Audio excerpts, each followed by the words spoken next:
Hello, hello. Welcome back to the What We Said podcast, everybody. Hey, guys. Happy middle of November, everybody. Happy Thanksgiving season. It's coming up quick. It's coming up. Hope everyone's feeling grateful. Hopefully everyone has fun Thanksgiving plans. And if not, it's okay. I actually go by Ina now. My name is now Ina Garden. Amazing. Because I made her roast chicken.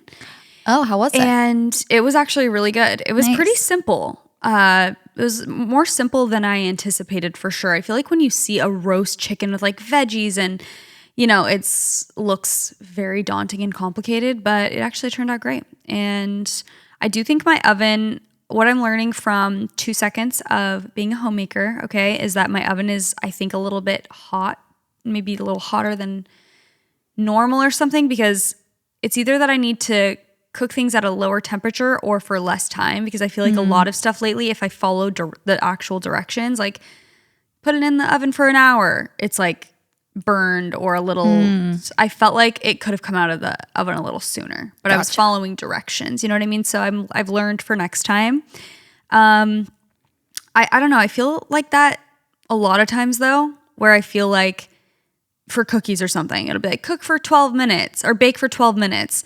And even in my old house, so I'm like, maybe it's just I need to You have never hot follow, energy? Maybe like I need to just always take them out sooner than it says or something, because I feel like when I listen to the instructions, it's always like a little bit overdone. So I just need to be a little more aware of that, I guess. Yeah, I'm not good at that, at knowing when they're ready and when they're not. No, I'm not I'm either. always overthinking. I'm always opening the oven. I'm making the number one mistake that they do on Great British Baking Show, when they open the oven too many times and it lets the heat out. And then I'm checking. I'm like, wait, and why aren't they cooking now? Now they are like, it messes it up. No, it's such an art. And I understand why it takes so much practice, because then once you have more practice, then you realize those things. Like, oh, okay, you know, or you know your oven better at that point, whatever the case may be. So yeah, I'm still on that journey, and Nice. I will be for the foreseeable future.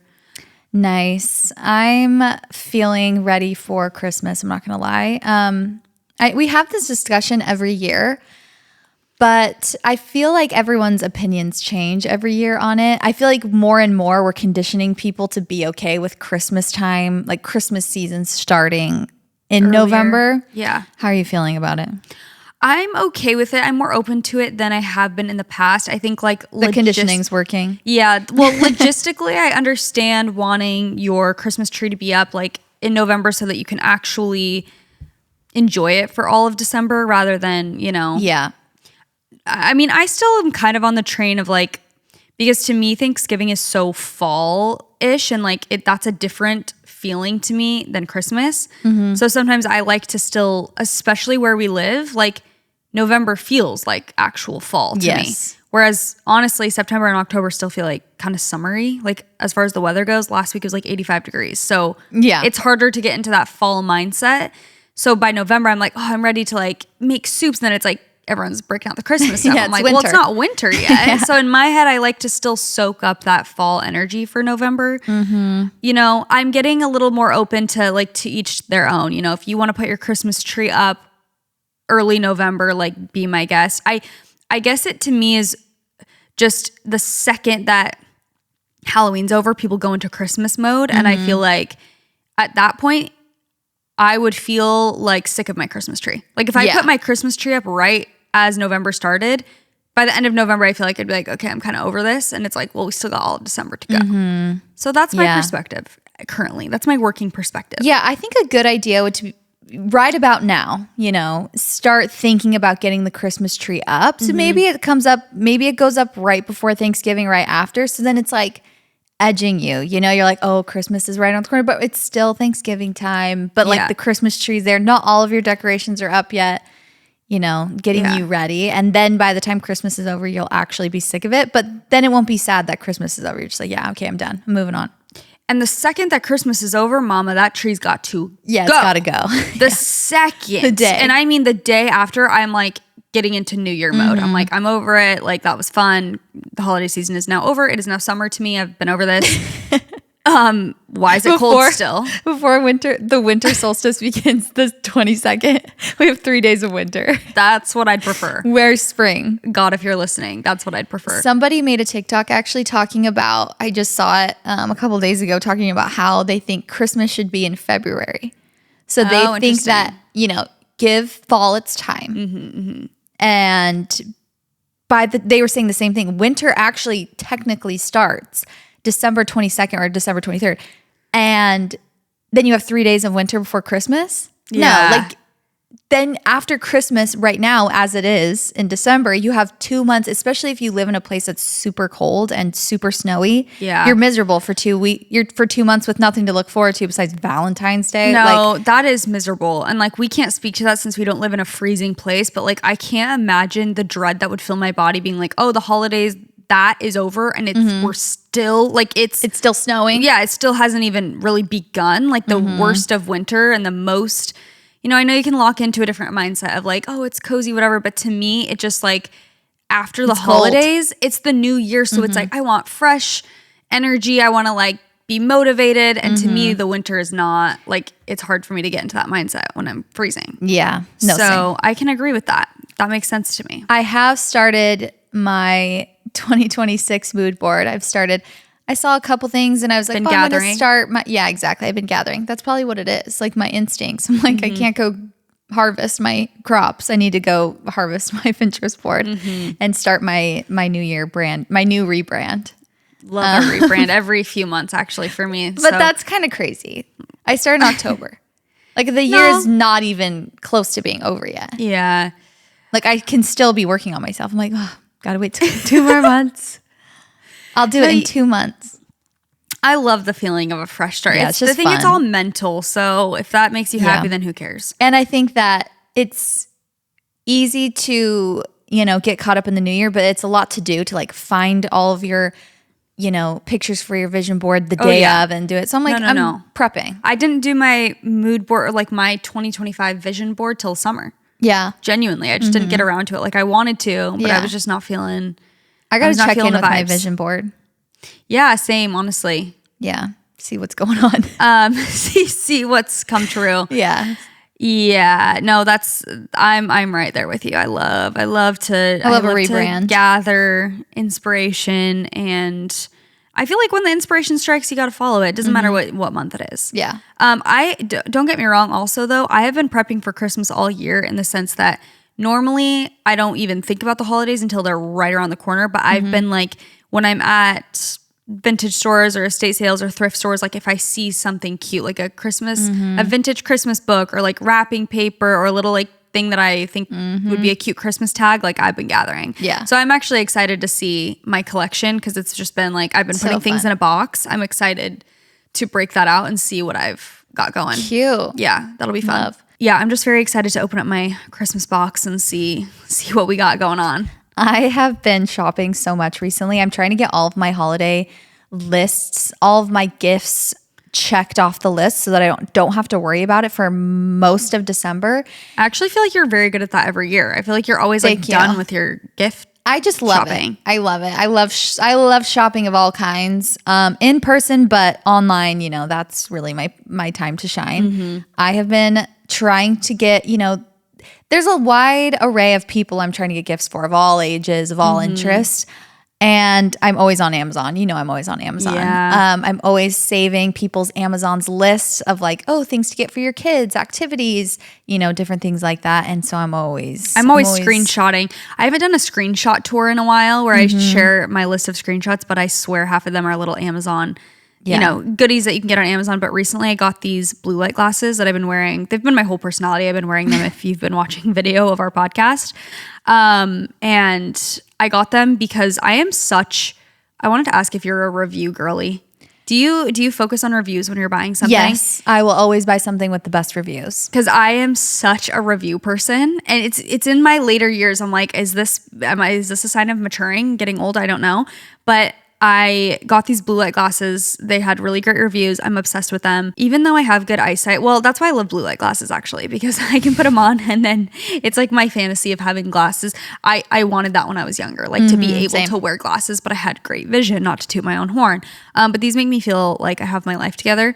But Chelsea and I have been thinking a lot about reviews and safe shopping lately, because we did talk to Amazon's team about this specific subject. And I feel like it's hard in general these days to know what to trust on the internet, and especially with reviews. If a product has amazing reviews and it has 20,000 reviews, sometimes you're like, are these fake? Are these real? Like, what can I trust?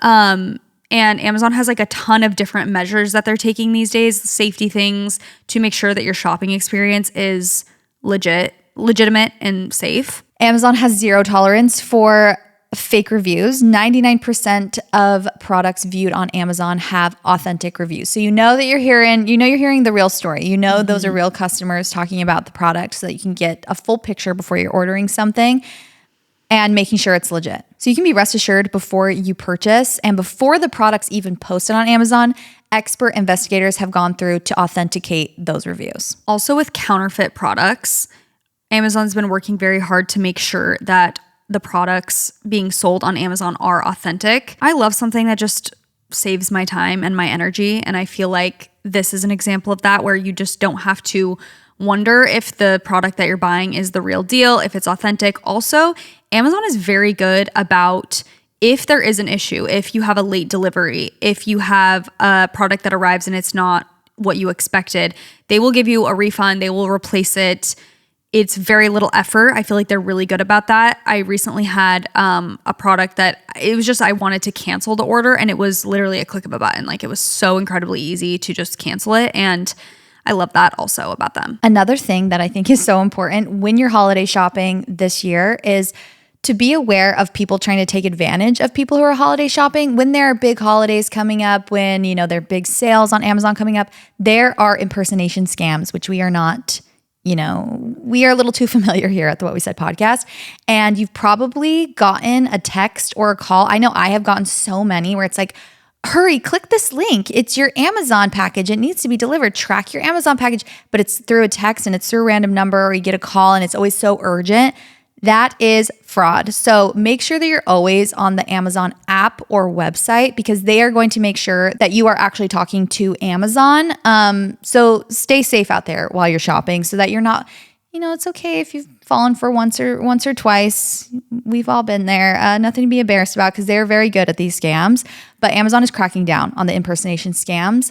If you happen to get a text or a call, also, Amazon wants to get rid of these guys. So you can report a scam through Amazon. You can report it online, amazon.com/report a scam, because they really are trying to crack down and make sure that people are having a good, safe experience, and that they're not getting these random texts.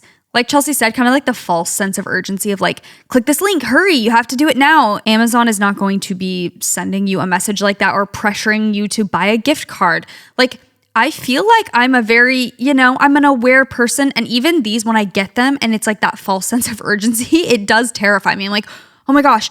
And because people are shopping a lot during the holidays, they really do. I feel like these scammers, these people, the fraudsters, that's when they're sending these messages the most, because they know that chances are people are expecting an Amazon package. So they might fall victim to it more. So stay safe out there. So make sure if you do receive a suspicious message of any kind that you do report it. And we're grateful that Amazon's just making it a more trustworthy experience. I know I'm going to be doing lots of holiday shopping on Amazon this year, and I'm glad that they're putting these measures in place. You know what you're good at that I'm not is books, like antiquing and decor. A very important piece of decor that I notice in a lot of homes, books, like coffee table books, books on shelves. And I can't ever figure out which books are cute and which ones go and how to place them. And that's a gift that you have. Oh, really? Thank you. Because even you had Christmas books, right? You got from your mom's sale. Mm-hmm. And I was like, I wouldn't even think to get Christmas books. I don't even know where to put them. Well, if you don't lay have them on the shelves, it is hard. Literally, right when you walk in, just on the floor. The most random places. Hide you them. can put like recipe or cookbooks. Do you have any like cookbooks in your I do kitchen? have cookbooks in my kitchen, but I feel like they look so out of place. Really? They look so weird. Yeah. Maybe it's just one of those things where it's like you're not you feel like an imposter, but like I feel like that sometimes with fashion where I'm like, this is off. Yeah. And then other people are like, no, it's so cute. Like, what do you mean? Yeah. But it's like if you don't. I know people put books places and it looks cute. So I'm like, oh, I should put a book here. Well, But are they like it's not floating clicking. in thin air or are they like against a corner? They're against a corner. Okay, that's good. Yeah. It has like a cutting board, like an Apple cutting board. It's like kind of cute vibes, but we've talked about this. We need a class on shelving. Yeah. Well, Like on shelf setting. Yeah, styling a shelf. Styling a shelf is an art that honestly I don't think I have. I can kind of do it, but my mom will like come to my house and literally like without my consent rearrange my shelves. I'm like, sorry, that looks different, but I'm like, also it's yeah, I need eating her now. to do that for me. She's really good at it. I think it's something that takes practice. That Even how they set up their sale. yeah, Everything looked so cute how it was set up. So that's why I would buy so much. 'Cause I'm like, yes, I want this. right. Let me recreate this, bring it home. It's not looking the same in my home. No, I get that. It is an art. I think I feel like I have actually way too many coffee table books. I gravitate towards them a lot because I feel like you can just like stack a bunch and put, a candle and whatever else, and it just kind of is well, cute. that's a good tip. Well, I'm like, well, actually, no, not a candle. I'm trying to think of what's on top of some of my books. Like a cute, like I have, for instance, like a little trinket or. I have right now, for example, I have a few books, few coffee table books, and then I got some like vintage.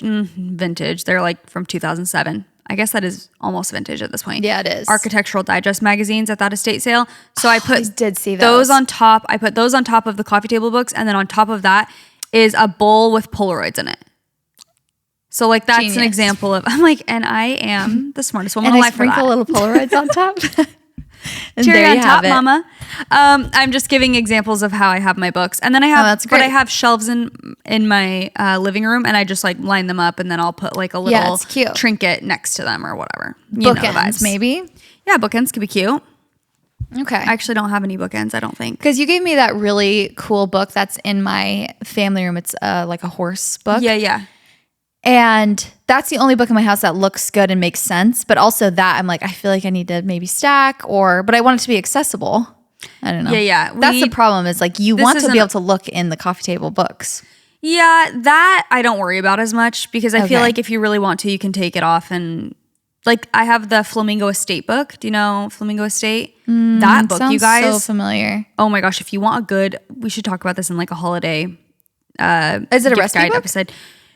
No, it's like a it's I know. with a lot Flamingo of Estate. interviews. Yeah. From like Martha Stewart and Jane Goodall and like just it's really I feel like it would be an incredible book for someone who is into design, art, homemaking. Like it's really insane. But anyway, I find so much inspiration from looking through it, but it is like up on a shelf and it's not super convenient, but I will get it down and like look through it. Because I feel like it's not realistic to always have them like perfectly accessible to you. Maybe there's something on it. Well, you can move it off if you really want to look at it. Yeah. Okay.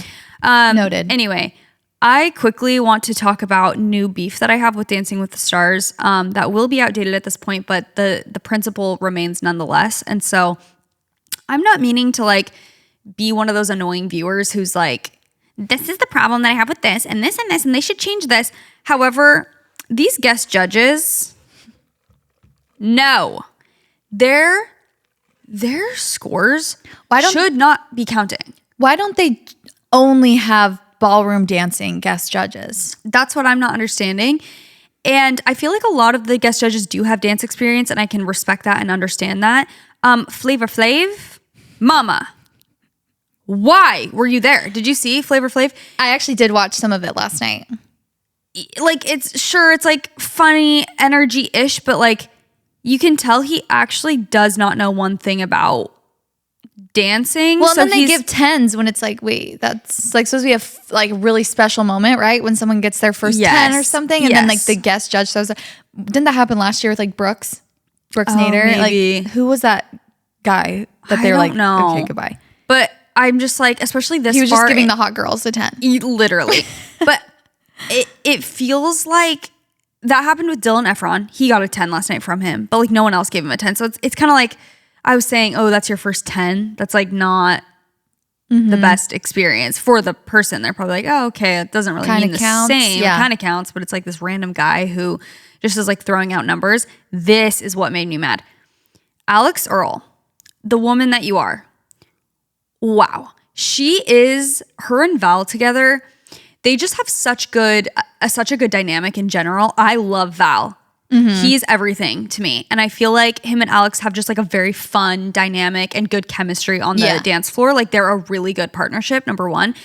She is such a hard worker. I feel like I've always felt that way towards her, just like the content that she does and the things that she has done. I'm like, she's working so hard. Like you can tell from an outside perspective that she's a hard worker. And I feel like her being on Dancing with the Stars has proven that because she works so hard. She's always like, I want to get pushed harder. Like I want to do things that challenge me. And she's really good. And she's improved a ton too.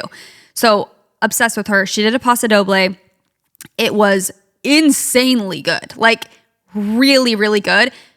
Everyone gave her a 10. All the judges, Carrie Ann, Derek, Bruno, they're all putting up 10. And Flavor Flav gives her a 9. Ruined her perfect score when like and had just given Dylan Efron a 10, who like did good, but like not the same. So he had just given Dylan his first 10. Then everyone's holding up 10s. And so they're like, oh, we're going to get like the first perfect score of the season. Flavor Flav, 9. Why? What are you doing? And obviously it's like, okay, sure. Next dance. No. Next dance, Andy gives him a 9. When I tell you that man is not even dancing. Yeah. He is walking around the stage. He is not even doing any moves. Yeah. The choreography in comparison to what these other people are doing it's not the same at all. So he just gave the best dance that like one of the best dances I've seen in the season where absolutely they deserved that score. Ruined that. And then the next dance is Andy and he gives him the same score. It was just like, okay. And then Do they have a guest judge every single week? I actually don't think so. No, I don't think they do. But yeah, anyway, he was just ruining the whole vibe to me. Because then after that, he would randomly start giving 10s again to like random people. And it's like, you're giving 10s to this and that willy-nilly, but not to like, I don't know. It was actually bothering me so much. I'm like, if I was Alex, I'd be pissed. Like I almost got a perfect score and this guy ruined it because he's just like, doesn't even know. And also when he's giving the feedback, like as a judge, he's not making any, he'll be like, yeah, the timing, you know what I mean? Like, yeah. And everyone's like, no, we don't know what you mean. Like you've said nothing. You're giving nothing.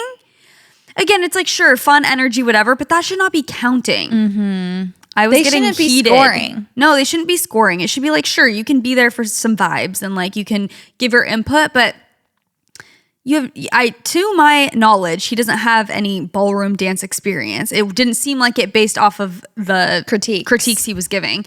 And I was just like, oh, I would be so annoyed if I was one of these dancers, like had worked so hard and then he just like ruins my score, like, no, gives so you a unfair. random number. So annoying. That's so annoying. Goodbye. Who do you think's gonna win now? Ooh. Make your final guess. Your winner, not top 2 winner. No, that's really hard for me. Do you think Robert? I honestly, because has he ever been in the bottom? No. Well, I can't. I have to say who I think will be top 3, which is Robert, Alex, and Whitney. But like, honestly, after last night, I could see Alex winning. Really? She's really likable. She has a massive fan base and she's really good. She's been working really, really hard. Like, I don't know. I could picture it. And I would be happy with any of those 3 winning because I think that they're deserving. They're all really, really talented and like working very hard. And I feel like those top 3 have, that's not like a hot take, by the way. They've all been in the top of the leaderboard like pretty much every time. But I feel like Robert and Whitney's partnership is so sweet and cute. Yeah. Like I feel like they just like love each other. Like they're brother and sister vibes. Yeah. And Whitney is her choreography So is good. so good. And she is just so good. Whitney Levitt is an incredible performer. Mark is insane. Like, I just feel like their dynamic is always good. But like Alex and Val are really, to me, they're like inching their way up. And I could picture, because she has such a huge fan base too. Well, you also love it. to see the character arc. Like, you love to see progression and improvement, and not just like, oh, they're good the whole time. Like, from, you know, even Robert, like the first episode, everyone's like, he's going to win, he's going to win. But you want to see someone who's like working their way up and getting better every week and, you know, kind of coming from behind, like not underdog, because she's actually so insanely popular, but underdog in maybe in terms of the dancing. Totally. I think that's what I'm experiencing is it's like you always are rooting for someone. Obviously, Whitney is incredible, but she's been incredible since the first dance. Yeah, she just is incredible. She just is. She's an amazing performer. And so, again, I always hate that critique of like, she has dance experience. Like, I don't care. Like, I think that's the range of the competition. No, and she's fun to watch every single time. Every single time. So she's good. So good. So it's like, I frankly don't care if she has dance experience or not. I feel like that's... prefer that over the opposite. For sure. Like, I would rather watch her dancing than Andy. So yes, I am beginning to get beef, apparently. Every week I'm like, it's fine. And then I'm like, this is crazy. Just, I feel like the longer it goes on, it's not like cute anymore. No. And again, by the time this happens, I pray he's off, because it's like been weeks. Won? No. Oh, I would actually lose my mind. And Leif was kind of saying that, because I was like, he better go home tonight. And he's like, I don't think he's going to, because it's like a meme at this point. And I'm like, but that is not, that makes my... That means that the judges need to score lower, right? Like, even lower. So the votes and the scores, you know, even if he's getting more votes, the scores speak for themselves. He just is he's at his ceiling is the thing. So like sure, maybe he's improved a little bit here and there, like from the first week, but he's not going to get much better than he is. So it's like his ceiling is a 7, and that's what it is at this point. That's what it feels like. Tell me he hasn't already been on Dancing with the Stars. Clayton from Bachelor. Oh, I want him on there. Wait, that's everything. Bad. He hasn't been on there, right? No, I don't think so. He needs to. Oh, absolutely. He needs to. Absolutely. 100% that man. I need to see him on the ballroom. Like, I need to see him on the floor. Oh my gosh, I have such mixed feelings about those. I need to actually do more of a deep dive on him, because I didn't watch his season of Bachelor or Bachelorette. Like, he was on a few things and I didn't see any of them. So I don't really know his personality. The only reason he came to mind is because I started, for some reason. Do you ever watch Too Hot to Handle? Or no, sorry, not Too Hot to Handle. Perfect Match on Netflix. One of my favorite people from Love is Blind UK, Freddie, I saw he was on it. And I was like, maybe I'll watch. Like, I watched 1 or 2 episodes of the new, I don't know how old it is, but like one of the newer seasons. And Clayton was on it. And it was like talking about his dancing videos and like just, I'm very intrigued by him. Yeah, that's to say the least. He is such a big guy. Like, he is so like ox. But then he's like dancing, which I kind of love, because he's trying to, like, you know, that's a very relatable feeling. When I see people dancing, I'm like, to be able to move like that, like, you just want to move like that. You're like, to have your body move in that way to that kind of music seems like such an amazing experience. For a big guy like that to want to like move. I know, like, it's hard rhythm. Because on one hand, it's like actually very admirable to like put yourself out there in that way, to be like, oh, I'm not good at this initially and I want to be better. And like, I feel like people are so scared to look dumb. They're so scared to be cringe. They're so scared to try at something and like look stupid. And I feel like he really is like pushed past that, and it's just like, I don't care if it looks dumb. Like, I just want to dance. And I'm like, okay, on one hand, it's like kind of sweet. Yeah. But like, also just because he is a man, it's also not okay. So yeah. Social media, being on social media in general. Yeah. It's like, okay. No, exactly. Know your place. You're welcome. Know your place. It's not on the internet. But that being said, I would love to see him on Dancing with the Stars. Yeah. We're like, actually put him on the stage. No, that's better than social media. I don't know him. Like, again, I haven't watched any show he's on.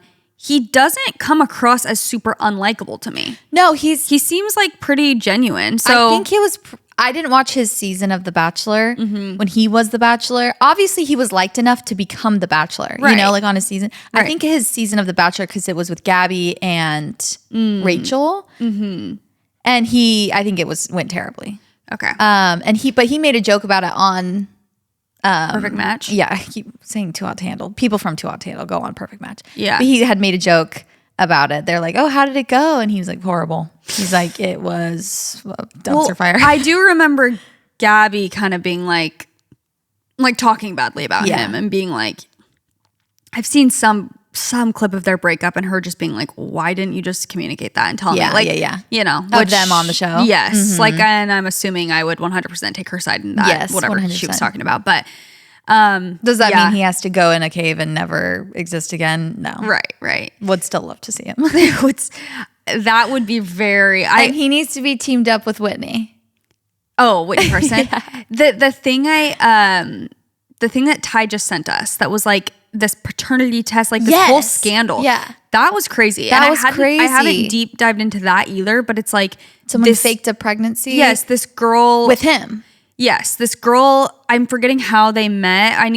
Maybe we need to talk about it next week when I have more info, but like basically this girl faked a pregnancy. He was like, I'm pregnant with your twins. And he was like, I didn't sleep with her. So like, that's literally not possible. Yeah. But she was like sending him photos of her, videos of ultrasounds, like photos of herself pregnant, being like, you're the father. And he's like, I literally am going crazy. Like, we did not sleep together. Cause I think they had like done stuff, but not that or something. And then come to find out, she had faked it and was doing that to other men too. Which I've heard of. Like, that's a thing that people will do. Yes. And that is nuts. No, that is insane. Do you recall, we need to talk about this actually next week because it's like absolutely diabolical. Someone doing that to Bella and Dallin. They were trying to adopt. Do you remember this? Oh, yes. And a woman fully faked a twin pregnancy again. It was twins again. Fully faked a pregnancy. They were like met them. She had a bump. She was like wearing a fake bump. I'm pretty sure that. Or maybe it wasn't fake, or she said she wasn't showing it or something. Would send them photos of her pregnant at like public events. Like she went to like, you know, some fair or rodeo, and she was like sending them photos of her pregnant there. They came out, met her. They sent her gifts and like money so that she could go to appointments and do all this stuff. They were like about to sign the papers, and then it came out that she was they fully had a baby shower with all their friends and family, a gender reveal where it was like, here's the gender of the twins, and they fully thought they were going to adopt these twins, and it was never. She was never pregnant. Gosh, that's horrible. That is awful. I cannot even imagine. So and she was doing that to other people, I believe too. So it was like a repeated pattern. I don't know what that is that makes people. That mental illness? Yes, that makes people fake pregnancies for that long. Yeah. And I don't even know in her case, like what she was really getting from them other than like It's catfishing in a different sense. It is. And it's like to feel, I don't know what it is, to feel like someone needs you or something, but it was diabolical. Wow. Awful. No, that's crazy. Yeah. And the similar thing, I forgot about that. Yeah. Hers was this other one was like a paternity thing. But she also like made him take a paternity test. He was like, okay. And then it was like obviously negative. I feel like that video is kind of funny. He's like, let's go, baby. Like basically being like, yeah, I didn't get you freaking pregnant. I didn't even sleep with you. Let's go, baby. That is nuts. That would be terrifying. Oh, I cannot even imagine. Especially because you he's would a public actually figure. be going crazy. You would be like, wait, what? No, I didn't. Yeah. You're wait, like, didn't that happen to Justin Bieber too? Maria or whatever, like met her on tour. It's not something. And she said he got her pregnant? Yeah. That she was pregnant with his kid. And he was like, no. Oh. And then it came out. I think something came out. Goodbye. Legally. Oh, that's horrifying. This show is sponsored by BetterHelp. As the days grow darker and the days seem shorter, they can grow to be very dismal, and it can be a tough time for a lot of people. I know a lot of people in the winter, as it gets colder, start to isolate, and that's not always a great thing for your mental health. BetterHelp is encouraging everyone to reach out, check in on friends, reconnect with loved ones, and remind the people in your life that you are there for them. And it can take a little bit of courage to send that first message or grab coffee when you are feeling isolated. You want to stay cozy in your own home, but it's so important to reach out to your community, let them know you're there for them, and know that they are there for you as well. Just like reaching out for therapy can feel difficult as well at first. I know that firsthand. Sometimes it just feels like another thing on your to-do list, but it's so worth it, you guys. And pretty much always you're going to be asking, why didn't I do this sooner? BetterHelp therapists work according to a strict code of conduct, and they're fully licensed in the US. Also, BetterHelp does the initial matching work for you so that you can focus on your therapy goals. So you just do like a little short questionnaire. It helps them identify your needs, your preferences, and then they have 12 plus years of experience and industry-leading match fulfillment rate. So they typically get it right the first time, but if for any reason you are not happy with your therapist, you can switch to a different therapist at any time. They have more tailored recommendations. They have over 30,000 therapists. BetterHelp is one of the world's largest online therapy platforms. So this month, don't wait to reach out. Whether you're checking in on a friend or reaching out to a therapist yourself, BetterHelp makes it easier to take that first step. Our listeners get 10% off their first month at betterhelp.com/whatwesaid. That's betterhelp.com/whatwesaid. This podcast is sponsored by Squarespace. We love Squarespace here at the What We Said podcast. It has helped us. It's been on the journey with us through all of our side hustles, projects. It was there through Balance Boss. That's how we did so much of Balance Boss, and we sold merch, courses. I've done scheduling through Squarespace, built multiple websites. Squarespace makes it so easy to get started and build a beautiful website. Squarespace is the all-in-one website platform for entrepreneurs to stand out and succeed online. So whether you're just starting out or you're managing a growing brand, Squarespace makes it easy to create a beautiful website, engage with your audience, and sell anything from products to content to time, all in one place, all on your terms. And now they are introducing design intelligence from Squarespace. So you're combining 2 decades of industry-leading design expertise with cutting-edge AI technology to unlock your strongest creative potential, which will empower you to build a beautiful, more personalized website that's tailored to your unique needs and help you really hone in on a digital identity to use across your entire online presence. Also, Squarespace Payments is the easiest way to manage your payments all in one place. Onboarding is very fast and simple. You can get started in just a few clicks, start receiving payments right away. Plus, you can give your customers more ways to pay with popular payment methods like Klarna, ACH Direct Debit, Apple Pay, Afterpay, and ClearPay. So go to squarespace.com for a free trial. And when you're ready to launch, squarespace.com/whatwesaid to save 10% off your first purchase of a website or a domain. Again, that is squarespace.com/whatwesaid. Go check it out. You guys, the holidays are around the corner. It's also the new year is coming up, and it's time to tighten up our finances. It's time to be financially responsible. You might think also that you have a solid handle on your budget, but maybe if your bank account is not reflecting that, something is off, and Rocket Money can really help you in this way. It can help you track every dollar, uncover hidden spending, and take control of your finances. Rocket Money is a personal finance app that helps you find and cancel your unwanted subscriptions, monitors your spending, and helps lower your bills so you can grow your savings. They will show you all your expenses in one place, including the subscriptions that you forgot about. And then if you see a subscription on there that you no longer want, Rocket Money will help you cancel it.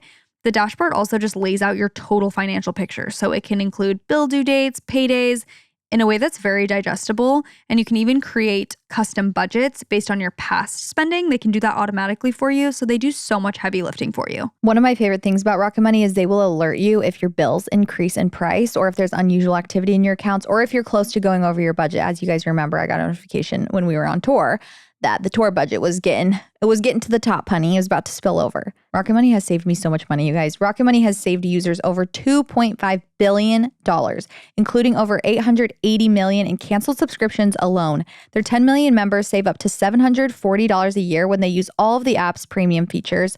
So cancel your unwanted subscriptions and reach your financial goals faster with Rocket Money. Go to rocketmoney.com/whatwesaid today. That's rocketmoney.com/whatwesaid, rocketmoney.com/whatwesaid. Okay, should we get into these ghosting stories? Let's get into these stories of you guys getting ghosted.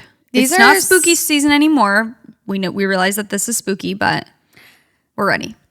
I feel like Thanksgiving is still giving ghost vibes though, you know? Okay. Interesting. I don't know, something about like the pilgrim vibe of like, that's what ghosts usually wear, you know? Mm-hmm. True. Yeah. So there's crossover for sure. Spooky past things, history is spooky in and of itself. Hello, girlies. I love your podcast. So here's my story. There was this guy I knew back in high school. We started talking a little after graduation, but honestly, he was way too clingy, even though he was totally my type. 3 years later, we reconnected as friends. We went out, and of course, I fell for him. I ghosted him first, not knowing this would be the beginning of my karma. The relationship only lasted 3 months, but trust me, they were 3 months full of red flags. 2 weeks in, he was already distant. And here's the kicker. He didn't work, didn't study, literally had nothing going on, but somehow he didn't have time to talk to me. Meanwhile, I was working and studying nonstop, and I always made time for him. He even claimed I was immature for wanting to talk every day. Huh? But he would send me multiple messages when I didn't reply. Okay, that pisses me off. Later, I realized he just loved talking about himself. He'd tell me the same stories over and over, never let me speak, and whenever it was my turn, he'd interrupt, ignore me, or grab his phone. His Bye. excuse? I have to stay available in case my mom needs me. But funny enough, he never checked his phone when he was talking, okay? Then came October, my birthday month. I told him the date a million times, October 20th. On the 17th, he sends me a lazy text, HBD. Not HBD. I replied, it's not today, but thanks. Oh, wait, hold on. Are they like dating at this point? How long have they been talking? A couple months. She said like 3 months in. Okay, 3 months in. Wow. Yeah. HBD. HBD on the wrong day. I replied, it's not today, but thanks. And nothing. On my actual birthday, 0. No text, no call. But of course, he watched all my stories. And before that, he had even told me I'm terrible with dates. I don't even know my mom's birthday. Well, that checked out. Then write it in your calendar. Also, you are waiting for your mom's reply every 5 seconds. Like, but you don't know her birthday? Okay. Before that, he'd even, okay. Well, that checked out. The next day, he casually sends me a good morning like nothing happened. Later, he claimed he didn't congratulate me because he was out of town and had no signal. Congratulate you on your birthday? Or like, that's probably what she means. Send her happy birthday. Yeah. Sure, I was so annoyed that I just ended things by text while he was still out of the city. Yeah, that's how fed up I was. Still, every 6 months, he'd pop back in like a calendar reminder. Fast forward to this year, we made peace as friends. My graduation was coming up and I reminded him of the date over and over. And guess what? He ghosted me again. His excuse, he saw my stories, saw me happy and didn't want to ruin it. And the cherry on top, he claimed he was going to show up with flowers. Never happened.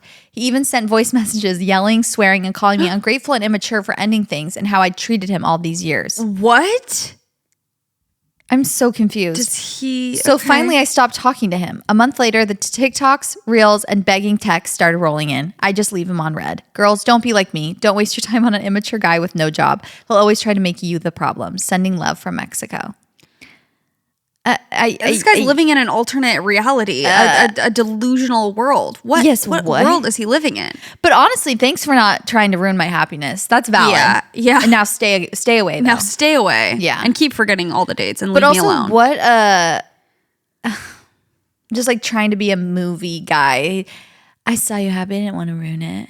Like trying to make it actually then about get him out of my again. life. Yeah. Okay. Then why are you telling me that? Exactly. Now? If you wanted me to have my day, why are you here? Yeah. Then Be continue gone. leaving me alone, please. Yeah. Hi, girls. I've been listening to the pod every week for the last 3 years. I love spending my Tuesday morning drive to work with you. Aww. 5 years ago, my childhood bestie, let's call her Lacey, invited me to work on her extended family's ranch in the mountains. This was the summer of COVID, so we didn't have internships or summer jobs lined up. For context, I'm a Southern California girly and had never been around horses, cows, tractors, chainsaws, fishing, etc. before that summer. Chainsaws, jeez. It was me, Lacey, and 2 boys working on the ranch that summer, as well as Lacey's... Okay, that's actually such a fun summer thing. That's everything. Instead of sending the boys to summer camp, I'm going to send them to work on a ranch. That's everything. Actually, I want to go too. It was me, Lacey. Oh, I already said that. Okay. As well as Lacey's cousins who lived on that ranch. We will call them Jack and Grace. Right off the bat, I thought Jack was cute, but I didn't want to go against girl code and get with my best friend's cousin. As the summer went on, Jack and I really started to hit it off. He would take me fishing and berry picking, would take me to the prettiest spots in the mountains. Further along into the summer, we started to hang out every night after everyone went to bed, stargazing, talking, and watching movies. We would be together until 3 a.m. when we would eventually sneak home before everyone woke up. For about a full month, neither one of us got more than 3 hours of sleep a night. Slowly, this casual summer fling started to feel more and more serious. When summer came to an end, I had to go back to school on the West Coast, and he was about to start school in the Midwest. We didn't really talk about what it was going to look like between us after we went back to school, but I cried the whole flight back home. Aww. For about a month afterwards, we would call every night, watch movies together through FaceTime, and would text throughout the day. I love this. But here's the kicker. I eventually realized it was too much to keep talking to him if we couldn't actually be together, and that the only way I was going to get over him was to, you guessed it, stop talking to him. So I completely ghosted him with no explanation. Girl!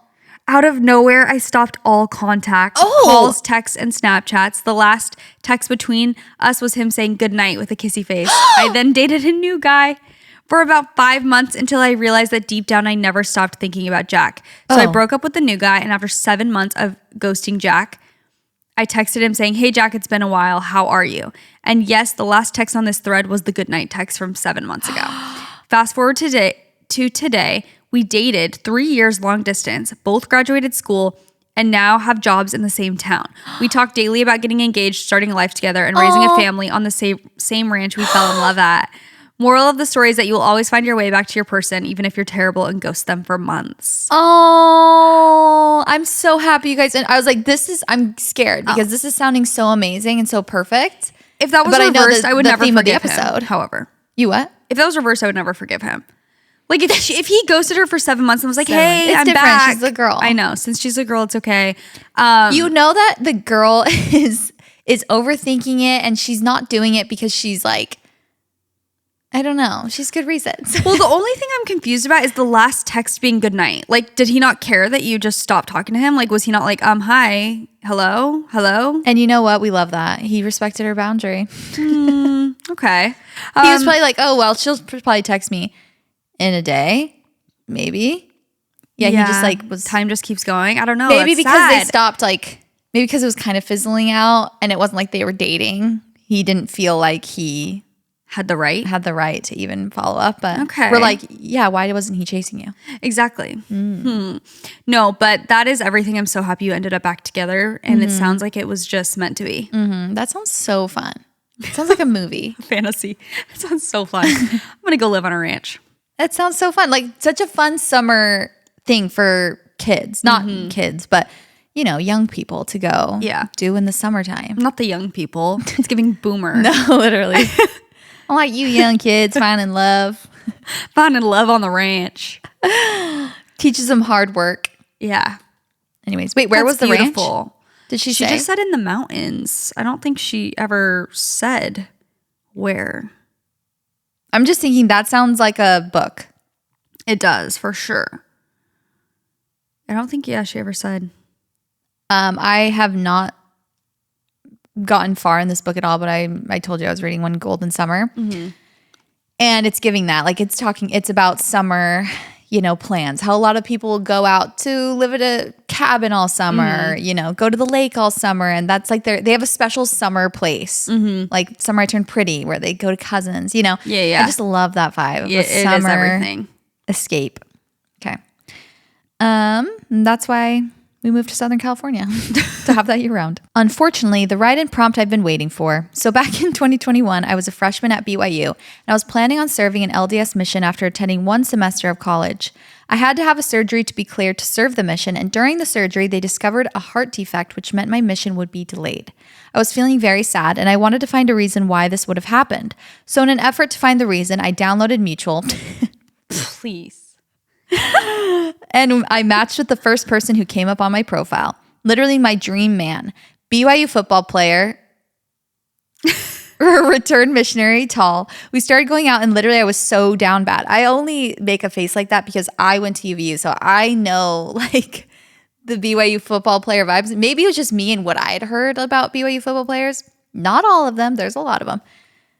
But if I saw a BYU football player at a party, run the opposite direction. The antithesis. You're in the wrong party. Yeah. We started going out and literally I was so down bad. He was obsessed with me too. We were literally inseparable. And I was like, OMG, I just found my husband. We dated for 9 months and we were so locked in. We met each other's families. We started talking about getting married and literally everything was amazing. When winter camp started for football, he started getting busy and the energy shifted. I thought it was because of the stress of football and having multiple practices a day on top of classes, so I brushed it off. We were still moving forward with plans to get married, and so one night after work, he picked me up and we went to look at apartments and set a wedding date. Holy. We picked our date, found the apartment, and I was literally on cloud 9. I thought since we had literally just picked a wedding date, it would be a good time to tell him I'd been struggling with his new schedule. I brought it up and he was literally amazing. Immediately made a plan on how to be better, told me how much he loved me and would never want me to feel this way. He told me that in an effort to be better, he'd walk me to all my classes, starting with the one next morning at 9 a.m. We kissed goodnight and I walk inside feeling great. I'm terrified. Well, I wake up with a pit in my stomach and get ready for the day. 8:30, 8:45, 8:50, 9, 9:10. He never shows up, never texts, never answers my calls. So naturally, I get in my car and drive to my parents' house and start sobbing because I know something's wrong and I was right. I literally never heard from him again. What? 2 months later, as I'm getting ready to leave for my mission, I meet a friend of a friend and he found out who my ex was, and this was his response. Oh, I didn't know blank was dating anyone. He was always at parties making out with people. This friend literally had videos of my ex making out with girls while he told me he was doing football things. After never hearing from this man again, I find out he had gotten engaged the day after we had planned for our wedding to be. What? So that's my story of how I got cheated on and ghosted by the man who told me he wanted to marry me. Oh, and you see, I was right. Am speechless. That is actually insane behavior. Insane behavior. No words. How are you so... Two different people. I know, and you don't want to group them all into this category, but I feel like men like that just think of girls as so disposable or just like so replaceable. It's like, unfortunately with guys like that, they make you feel so special, but they could like kind of have that connection with anyone. It's just like to them, it's just like, oh yeah, you're good for now. Like it's just, they have no actual consideration for your life and your future. As soon as they sense you want commitment, they're out of there. They're gone. Like the second you're like, oh, I actually have needs. Can you meet them? Bye. Literally runs for the hills. Ghosted forever. That's crazy though that you were talking about, you set a date for the wedding. You were dating for 9 months in Utah. That's a long time. Yeah. In Utah, that's You're definitely serious. time for marriage. Like I feel like the timeline is... The time has passed. The time has passed, mama. You're late. Okay. Hi, friends. I love your podcast so much, and I've been listening since about 2020. I always look forward to Tuesdays and every other Friday. I have a pretty good ghosting story. Let's jump right in. It was the summer of 2023, and I had just graduated high school. Since I was finally 18, I decided to join Mutual, the Mormon dating app. On my very first day, I matched with a really cute guy. Let's call him Jacob. He lived only about 15 minutes away, so we set up a date for the following weekend. When the day finally came, I was nervous but mostly excited. Jacob picked me up and we drove out to the river to go paddleboarding. The 20-minute drive flew by as we laughed and talked. The date itself went even better. By the end of the night, I felt like we were really clicking. Fast forward 2 months, Jacob and I had spent about a month talking and another month officially dating. We were connecting in every way, and I found myself completely wrapped up in him. I thought about him constantly, got butterflies every time his name popped up on my phone, and looked forward to our weekends together. I honestly thought I could see us lasting. We made plans for the weekend, and I was so excited. We didn't get to see each other for the whole week, so I was ready to see Jacob again. Saturday rolled around, and I hadn't heard from Jacob, but I figured he was busy. It was August, so harvest season was in full swing, and I knew he was working long hours. I got ready anyway, knowing he was supposed to pick me up at 7. When 7 came and went, there was no sign of him. Oh, gosh. At 7:30, I called with no answer. I texted a few times, but still nothing. Eventually, I gave up, telling myself he must have just had a rough day and forgotten our date. The next week dragged on. I texted and called every single day, but he never responded. What? Since I'd never met his family or been to his house, I had no way to reach him. All I knew was that he lived on a farm 15 minutes away, but around here, that could mean just about anywhere. Well, also you start to worry about them. Yes. You're like, okay, I'm mad that you're ghosting me, but also now I'm worried about you. Are you well? Yeah. Finally, I told my best friend what was happening. She suspected he might be ghosting me and decided to do a little digging. Eventually, she found his Instagram, something he told me he didn't have. And what she discovered made my stomach drop. Jacob had gotten engaged the very Saturday he was supposed to take me out. I never heard from Jacob again. I did reach out to his fiance to let her know we'd been dating for the past month, but she sadly did not believe me. Today they're married and even have a baby on the way. I thought Jacob was a good guy, but in the end he turned out to be someone who cheated and lied without a second thought. Oh, so he's planning a proposal, saying he's going to take you on a date what do you mean? What is going through your brain? How do you think this is going to work? The fact that this is 2 in a row of essentially the same story, not to give our Utah girlies trust issues, but that is horrifying. Yes, that's horrifying. Fully dating you and engaged to someone else, planning their engagement and their life with someone else. Like, I mean, the other one was a little different. People in that culture of dating, and you're so young and you want to get serious so fast, there's no such thing as casual dating. So these things happen more often because there's no like casualness to it.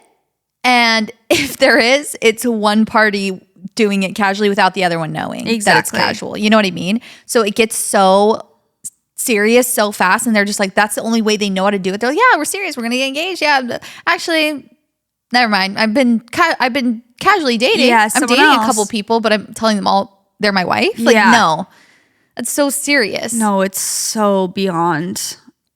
And I feel like in those situations, a lot of time, like the man kind of leads that conversation of like, do you know what I mean? Like, and you believe them because why wouldn't you? 100%. That is beyond. Ew. It's terrifying. Scary out there, ladies. Stay safe.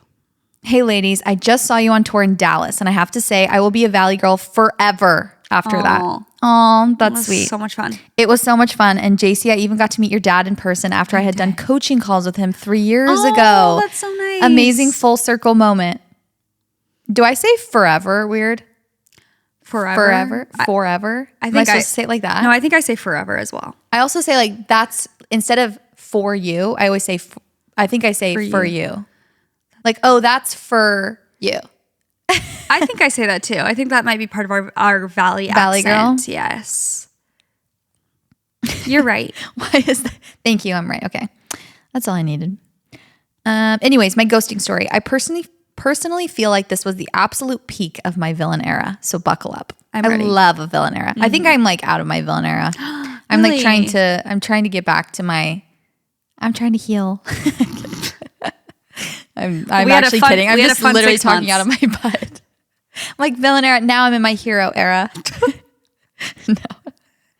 Years ago, I traveled to DC to visit one of my guy friends that had moved out there and was trying to settle into this new life in the city. In theory, it wouldn't have been weird. We had been friends for many years and always reconnected anytime I was visiting California, which is where he used to live. I was excited to see him again and meet his new friends and explore a city I loved so dearly. Until things took an unfavorable turn. Men are predictable, so I'm sure you already know where this is going. One night, we went out for drinks and dancing, and our little pal had way too much to drink. Our little pal. He passed out in the cab on the way back to his flat. Meanwhile, I'm sitting there trying to figure out how the heck we're going to get back into his apartment because I didn't know how to navigate the complex. As all of this is happening, his phone is literally blowing up with the guys' group chat. I'm a girl, so I read his messages. Oh, 100%. Duh. Turns out he had sent a message to all of his friends with a photo of me and said, "She's here to end the drought, my guys." Not end the drought. Not end the drought. Not a photo. So violating.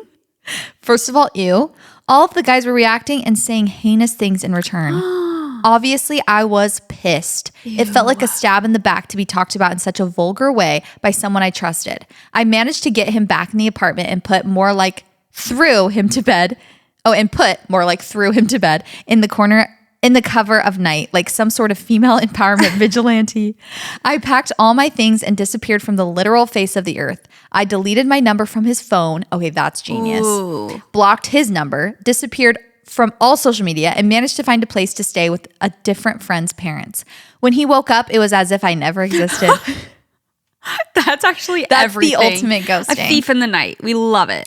Then I had an industrial-sized jug of water delivered to his doorstep, the ones that weigh literally 45 pounds and are meant for office buildings. It had a sweet little note on it and said, "To end the drought." That is iconic. That is so iconic. I want to cry. What I would have given to be able to witness his reaction. Oh, my stomach just dropped for him.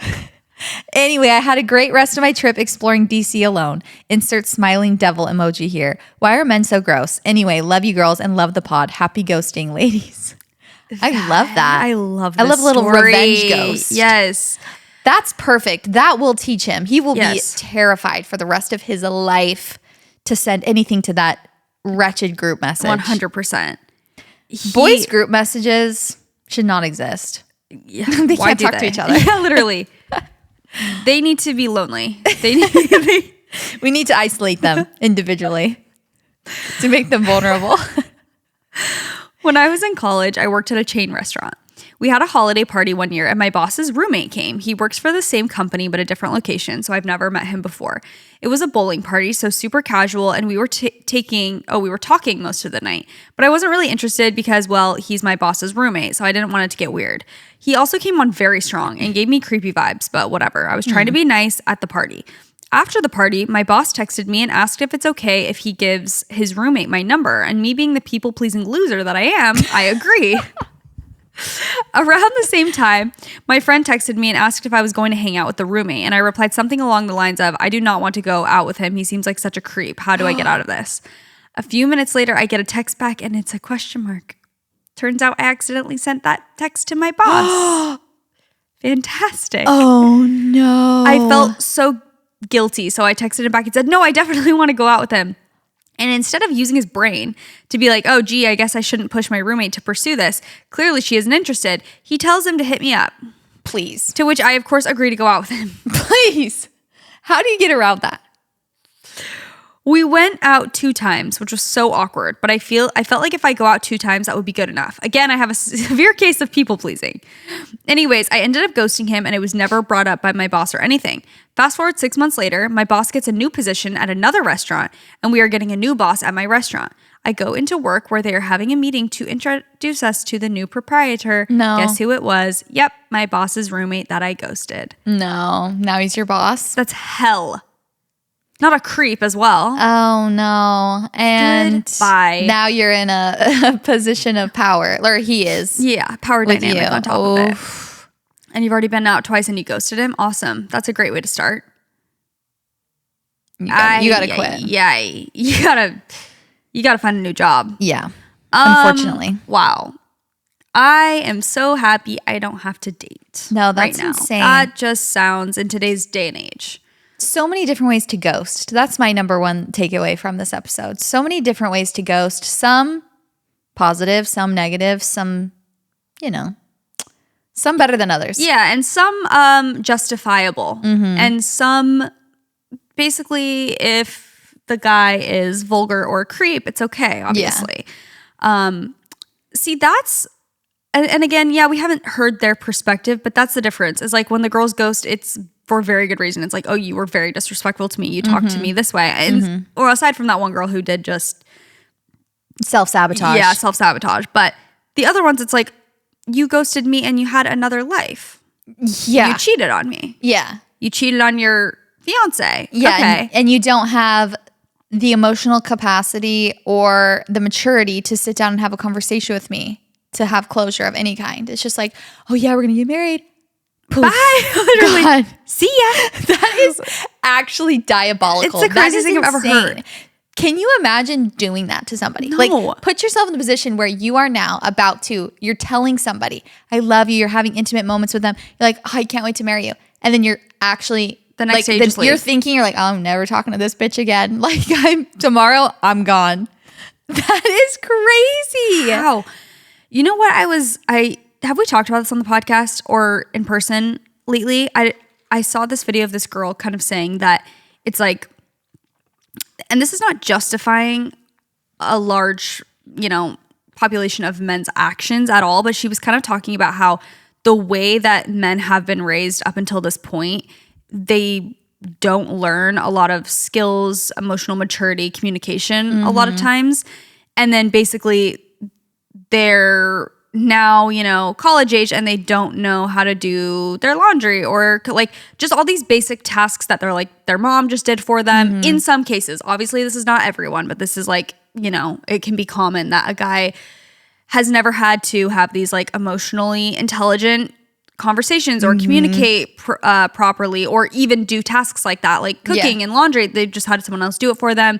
They've had, whatever. And basically, she was saying it's like, and then we think they're losers because it's like, why do you act like this? Like, why can you not communicate your feelings? Why do you literally not know how to cook and do your laundry? Eggs. Like, you're a loser. But it's like she was saying, to be fair, like that is not that was not the priority when they were being raised. And so they're like, they have this way that they were brought up, and then immediately it flips and it's like, why don't you know how to do all this stuff? And I think her point was more like, we need to raise men to do those things. Like, it's not to excuse it, because I feel like at a certain point and at a certain age, even if you were brought up that way, because I think, maybe it was the same video or a different video that I saw that this girl was talking about, like that dynamic of like wife feeling like she's their mom, like having to do all this stuff and like having to like remind them of things and make appointments or whatever. But again, it kind of goes back to that thing is like, that's what their mom did for them their whole life. So they're not used to like, whereas a lot of girls. That didn't even click to them that that's what they need to learn. Yes. Yeah. Which again, it's not an excuse. I feel like at a certain age, you have to like lock in and be an adult, but it is interesting to think about. It's like there are so many things to learn to be an adult that you're bound to not know how to do some of them. And generally, each gender has ones that they've been taught and ones that they haven't been taught. Right. But I think we were talking about that on a previous episode where she was like, he didn't even know how to scramble eggs. And I was like, well, to be fair, I didn't know how to do a lot of things when I moved out of my house. Like, I didn't know how to cook. Like, I didn't know how to do any of that. And I didn't really feel like a loser. I just felt like I hadn't learned yet. I didn't need to learn that at that point. I mean, maybe I did need to, but it's not, though that age, college is still very young. Yeah. When these boys are doing these things into their 30s and into their late 20s, that's psychological behavior. But like also when you're saying that though, this is clicking for me is like, if you do get married when you're literally 19 or 20, like a lot of us did, and men haven't been raised to do those things, and then they immediately get into a dynamic where like the wife does all that for them, then it is where they're 30 and 40, and it's like, oh, you don't know how to do any of these things. Yes. You don't know how to communicate your feelings. Like, you've been relying on the woman to do that the whole time, and it's like something that you have to... Yeah, like, you didn't have the time where you were learning, because college age and like in your 20s is where both genders are usually learning how to do a lot of adult things where you're not learning that in high school. Like even taxes, just like health insurance, different things that you have to do as an adult, chores, making yourself doctor's appointments, dentist appointments, how often you have to go to these things. Like that's when you learn how to do those things and you're on your own.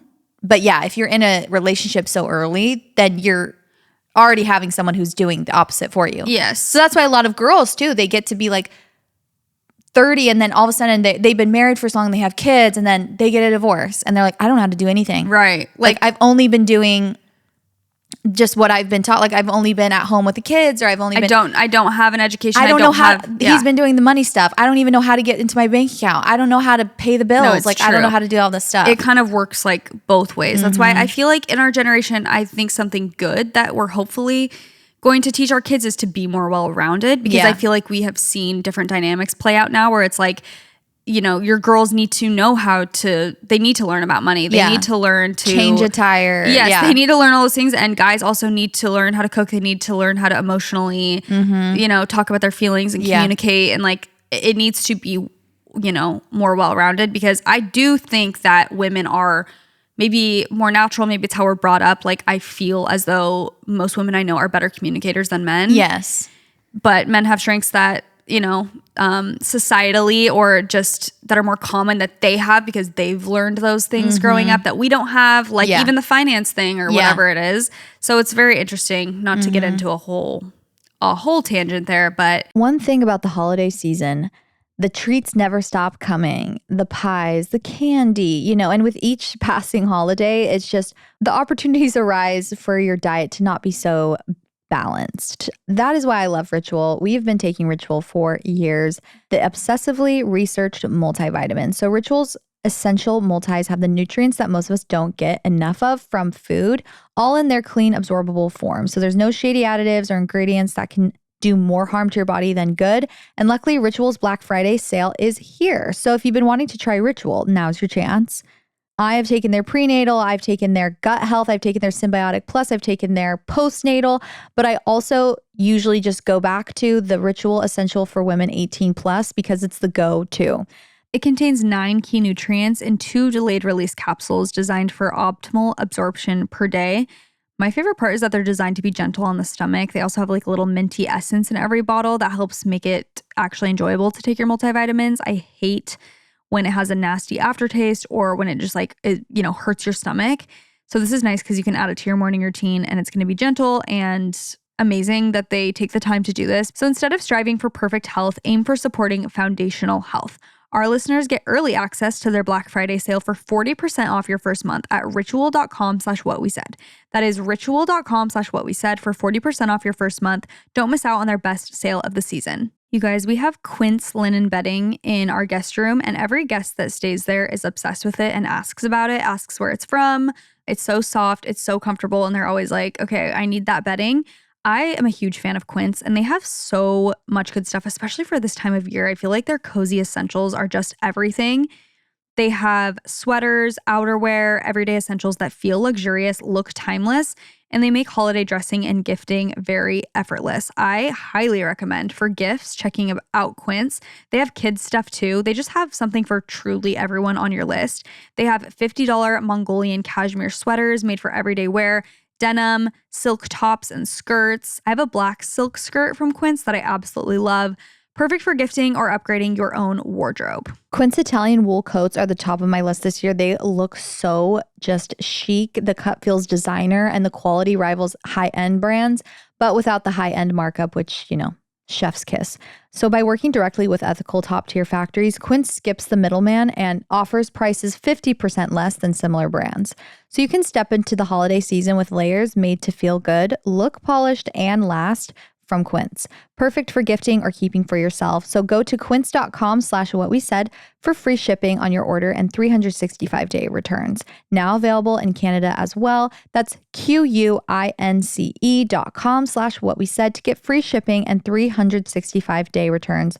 Quince.com/whatwesaid. Go check it out. I think that concern is like hammered in more when you don't have, you know, potentially like most of your 20s as like a man, for instance, like you don't have most of your 20s figuring that out, or as a woman, actually, to be fair, where you're like dating people, living on your own, like learning all these different well-rounded skills. And then you find your person when you're like 26 or 27 and you date for a few years and then you get married. And it's like, that is a very different lifestyle than straight out of high school. You go on an LDS mission, you come home, you marry the only person you've ever dated, you're 19, you know, you're 20, and you're in this for life now. And it's like, those skills you can learn together, but it's like a whole, you know, it's just a different lifestyle. It's just a different path for sure. A different path of learning, which I think also makes it so philosophical. We're like, let's break the ghosting down. What causes this societally? But I think that it is actually, I'm like, not valid for men and girls to freak out when they are dating. Like I was saying, in a culture where you're meant to get married so fast and take things so serious, take dating so seriously and get married, I think that it can just create situations like that way more. That's why we hear so many of those stories like at BYU or UVU or like, because the pressure of like, okay, we're dating, now things are going fast because that's how it is. And now we're like about to get married and we're about to commit, and these boys are like 22. Yeah. And they're like, oh wait, I have to be a husband now. I have to like do all these things. And they run. They're like, I'm terrified. That seems like, which isn't valid. It's a valid feeling to be scared of that level of commitment. Right. And like, especially if you're really thinking about all of it on both ends. For girls and guys to just be, wait, hold on. Like, this is a lot. This is fun. This is what we're supposed to do. And then right when you're about to get married, it's like, oh wait, like this is actually extremely serious to like pick my partner and start a life and a family together. I think it just can cause that situation to happen more frequently. Yeah. When it's in a pressure cooker. For sure. Either way. It's like fear, and they run the opposite way. But also, to be fair, then those two guys got engaged 2 seconds later. So no, exactly. Couldn't have been that scared. Yeah. True. They were trying it out with multiple people. Yeah. They were fearful of, I don't know what they were. Committing to. Yeah. I'm like, I guess it's you. Yeah. Yeah. You're the problem, I guess. No, but I do think that's true. I think that it's like, it's way too serious, way too fast. I mean, it's a lot for a 20-year-old to be thinking about. Yes. The other thing I was going to say is that going off of what you were saying before about teaching them growing up, these things, Nick and I were actually just talking about this because he was saying when he was growing up, he's like, oh, I was cooking like salmon dinners for my family before I was like, when in junior high. I'm like, that's iconic. Excuse? I was like, you're kidding. I was like, I didn't even cook for my family ever. Yeah. And like, I didn't know how to cook anything. Like maybe I knew how to put Toll House cookies on a sheet and put it in the oven, but I didn't know how to cook. And he was like, yeah, I've like done this. And I was like, that is so cool. Like I want our boys to learn how to cook and like know how to make, they don't have to be freaking Gordon Ramsay, but know how to make certain meals so that he was like, yeah, when I went off to college, I knew how to, cook and grill and like do these different things. And I was saying actually on the opposite spectrum, I felt like my mom showed me a lot of like how to do things and you don't need a man to do it with you. Like I've said on the podcast a million times, like taking us camping without my dad. It's like that would never be something you would think like a woman can do by herself. Take her out and like take all her kids out to the wilderness and like set up the tent, cook for all of us and just like rough it with all of us. So that was something that when I was growing up, I always kind of saw, oh, you can do a lot of things. You don't need a man to help you do these things, where it's like, she was like, yeah, let's hang up these things. Let's get to work. Let's put our boots on and like, it must be we can build something. It must be the snowflake in our moms. It must be. Because I feel like my mom's the same way. It must be we don't need a guy to do that. Like there have been so many things. They grew up on farms, ranches. Yeah. That's probably why. Yes, definitely. Like my dad's from like Northern California. Like very just different lifestyles. For sure. Yeah. I feel like my mom has that same energy, which I do love. And not that I think it's rare in that culture, but sometimes it is. I feel like a lot of times it is reversed, where it's like very traditional. Yeah. Masculine and feminine roles. And no, that's awesome that he did learn to cook and stuff. And I think like, some guys do, but I feel like a lot of it becomes a very popular, not popular, but very common dynamic, I guess, is where like they've had their mom or their sister is just taking care of like all those types of tasks. And even the like communication aspect, it's like, I was just talking to a friend and she was saying that her brother, she's like, oh, my brother's like, she's like, they're the oldest and they have 4 younger siblings. They don't know how to change a diaper. They don't know how to like do it. And they're like, wait, what? And she's like, you had younger siblings all growing up. How do you not know how to do that stuff? But she's like, me, like I do, because I was the girl. So I know how to do all of it, but they weren't taught that. And like, they also don't know how to like communicate their feelings or do anything. Yeah. And I do. You know what I mean? It's just like, I feel like that is more common. Yeah. Anyway, it's interesting.